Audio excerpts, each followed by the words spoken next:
நம்ம சென்னை சில்க்ஸின் பெருமை மிகு ஆடி சேல். தரமான ஆடி, பெருமை மிகு ஆடி.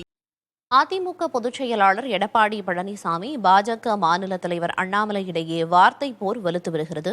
கூடுதல் தகவல்களை செய்தியாளர் பார்வையில் வழங்க இணைந்திருக்கிறார் செய்தியாளர் ராஜ்குமார். அண்ணாமலையும் சரி, எடப்பாடி பழனிசாமியும் சரி, என்னென்ன மாதிரியான குற்றச்சாட்டுகளை பரஸ்பரம் முன்வச்சு இந்த வார்த்தை போரை நிகழ்த்திட்டு வர்றாங்க? பிரியதர்ஷினி, அதிமுகவினுடைய பொதுச் செயலாளர் எடப்பாடி பழனிசாமி இன்று பாஜகவினுடைய மாநில தலைவர் அண்ணாமலை மீது விமர்சனத்தை வைத்திருக்கிறார். அதாவது பாஜகவினுடைய மாநில தலைவராக அண்ணாமலை பொறுப்பேற்றதற்கு பிறகு பாஜகவினுடைய வளர்ச்சி ஏற்பட்டதாக ஒரு மாய தோற்றத்தை உருவாக்கி அண்ணாமலை இருந்திருக்கிறார் என்று எடப்பாடி பழனிசாமி அண்ணாமலை மீது கடுமையான விமர்சனத்தை முன்வைத்திருக்கிறார். அதே போன்று இடைத்தேர்தலின் பொழுது போட்டியிடாததால் அதிமுக போட்டியிடவில்லை.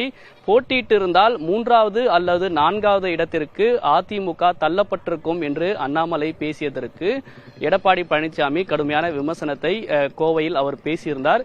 இதற்கு பதிலடி கொடுக்கக்கூடிய வகையில் பாஜகவினுடைய மாநில தலைவர் அண்ணாமலை விக்கிரவாண்டி இடைத்தேர்தலின் போது சற்று நேரத்திற்கு முன்னதாக எடப்பாடி பழனிசாமிக்கு பதிலடி கொடுத்திருக்கிறார். அதாவது அண்ணாமலை காட்டமாக அவர் விமர்சனம் செய்திருப்பது, அதிமுக பொதுச்செயலாளர் எடப்பாடி பழனிசாமிக்கு அங்கீகாரம் அளித்து பிரதமர் நரேந்திர மோடி டெல்லிக்கு அழைத்து சென்று கூட்டணி தலைவர்களுடன் அருகில் உட்கார வைக்கப்பட்டார்.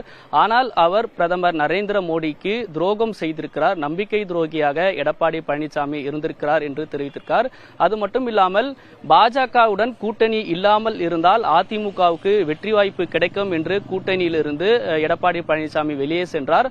ஆனால் அதிமுகவுக்கு தோல்விதான் ஏற்பட்டிருக்கிறது. கடந்த நாடாளுமன்ற தேர்தலில் அதிமுகவுக்கு பெரும் தோல்வி ஏற்பட்டிருக்கிறது. பல இடங்களில் டெபாசிட் இழந்திருக்கிறார் என்று விமர்சித்திருக்கிறார். இதில் குறிப்பாக அதிமுக நல்ல இயக்கமாக இருந்தாலும் சுயநலத்திற்காக எடப்பாடி பழனிசாமி கட்சியை பயன்படுத்திக் கொள்கிறார். அதன் காரணமாக தான் அதிமுகவுக்கு தோல்வி ஏற்பட்டிருக்கிறது என்று தெரிவித்திருக்கிறார். தொடர்ந்து அதிமுகவினுடைய நிர்வாகிகள், உண்மையான தொண்டர்கள் அதிமுகவிலிருந்து வெளியேறுகிறார்கள். குறிப்பாக பாஜகவுக்கு நோக்கி வரக்கூடிய சூழல் இருக்கிறது. கட்சியை சுயநலத்திற்காக தான் எடப்பாடி பழனிசாமி உள்ளிட்ட சிலர் பயன்படுத்தி வருவதாக அவர் விமர்சித்திருக்கிறார். அதே போன்று கடந்த மக்களவை தேர்தலின் பொழுது பெரும் பின்னடைவு அதிமுகவுக்கு ஏற்பட்டது. குறிப்பாக சில இடங்களில் 3வது இடத்திற்கும் 4வது இடத்திற்கும் தள்ளப்பட்டிருக்கிறார்கள். அதே போன்று அதிமுகவினுடைய கோட்டையாக கோவை மண்டலம் இருப்பதாக எடப்பாடி பழனிசாமி பேசிய நிலையில், ஆனால் தேர்தல் முடிவு, நாடாளுமன்ற தேர்தல் முடிவு அதிமுகவுக்கு பெரும் பின்னடைவை ஏற்படுத்தியிருக்கிறது. இதையெல்லாம் கடந்த சில ஆண்டுகளாகவே எடப்பாடி பழனிசாமி தலைமையிலான தேர்தல் முடிவுகள் பெரும் தோல்விதான் ஏற்பட்டிருக்கிறது என விமர்சித்திருக்கிறார். மாறாக இந்த விமர்சனம் பாஜகவுடன் அதிமுக கூட்டணியில் இல்லை என்று நான் விமர்சனத்தை முன்வைக்கவில்லை.